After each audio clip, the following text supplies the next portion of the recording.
double lightsaber. And I liked Jar Jar Binks. I know people rag on Jar Jar Binks. I'm saying, as an 8-year-old, when you're going to the cinema for like one of the first times in your life, you remember feeling that. Yeah, that slaps. Sometimes you just catch it at the right time in your life. Sometimes you catch a moment at just the right time in your life, and it sparks a feeling, a gentle, golden spark that never really goes out. It's the kind of story you remember, not because it's loud or dramatic, but because it's so quietly perfect that you can't help but carry it with you. These moments often slip by unnoticed, but every once in a while, someone lifts the corner of the curtain and lets us peek inside. That's what happened on a recent episode of the podcast, Not Going to Lie, when Kylie Kelce and Ed Sheeran stumbled into an unexpected, heartwarming revelation about the world's favorite couple, Taylor Swift and Travis Kelce. This wasn't meant to be the main story. The podcast opened with the usual laughter, the kind that sounds like sunlight through leaves. Kylie Kelce, always the spark in the room, had invited Ed Sheeran for what everyone assumed would be a chat about music, summer, and maybe a funny story about the American Century Championship in Lake Tahoe, where the Kelce family had been cheering on Jason and Travis. But then Kylie's voice shifted. She hesitated, as if she was about to share a secret. "There was one moment," she began, "that I'll never forget. It was so Taylor Swift. A picnic by the lake. And of course, Travis." The moment she said it, you could feel the intrigue ripple through the audience. Taylor Swift and Travis Kelce are used to the spotlight. Wherever they go, the world seems to follow, eager for the next headline, the next viral video. But this wasn't about flashing lights or roaring crowds. This was about two people quietly slipping away from the spectacle, reaching for something simpler and infinitely more precious. According to Kylie, it happened after the first round of the golf tournament. The crowd was still thick around the clubhouse, everyone eager for selfies and autographs from NFL stars and celebrities. But Taylor and Travis found a way to disappear. No bodyguards, no noise, just the two of them in a picnic basket pack that morning. They just held hands and walked down a small trail, Kylie recounted. The one that leads to the edge of the woods by the lake. They didn't go far, just enough to let the trees swallow up the sound of everything else. Taylor had this little basket, and they just vanished. Ed Sheeran couldn't resist jumping in. "I actually saw them," he laughed. "I was playing guitar with some friends near the marina. There they were, under the shade of a tree, sitting so close you'd think the world didn't exist outside that spot. Travis put his head on Taylor's leg, and I thought, this is it. This is love." It's easy to forget, amid all the drama and spectacle of fame, that Taylor Swift is a girl who treasures the simple things. Kylie remembered the picnic basket in detail: grilled chicken sandwiches with honey mustard, cucumber mint and lemon salad, fresh cherries, and muffins made from Taylor's mother's recipe. There was even chilled white wine in a mini cooler.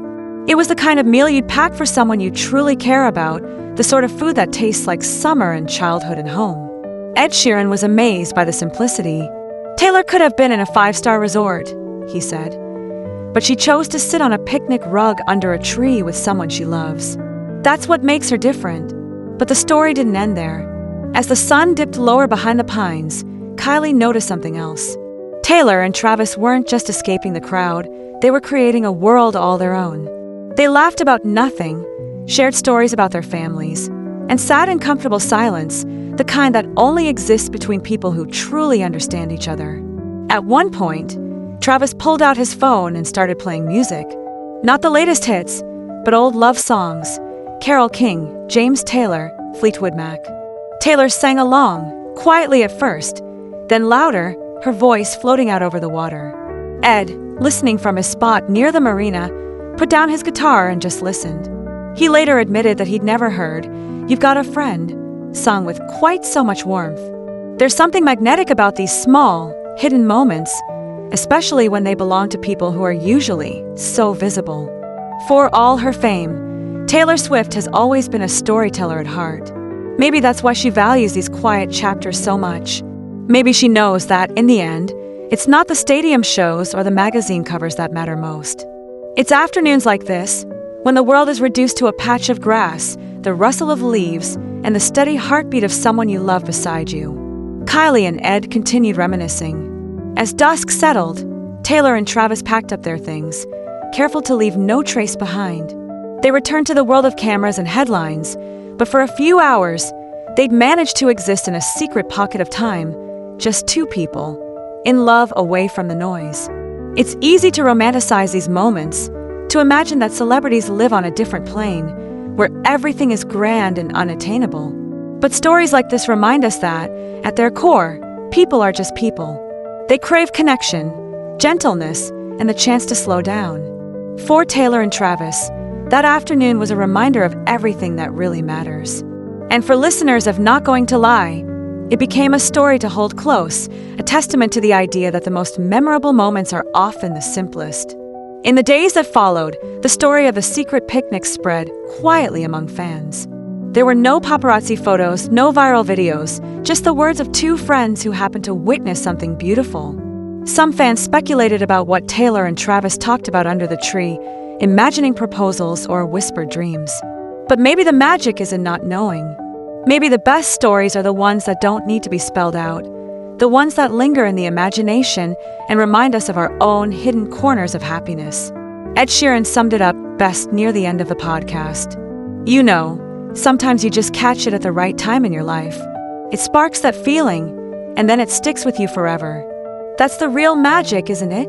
Not the fame, not the headlines, but those moments that feel like they belong to you alone. As the episode wrapped up, Kylie thanked Ed for sharing the memory.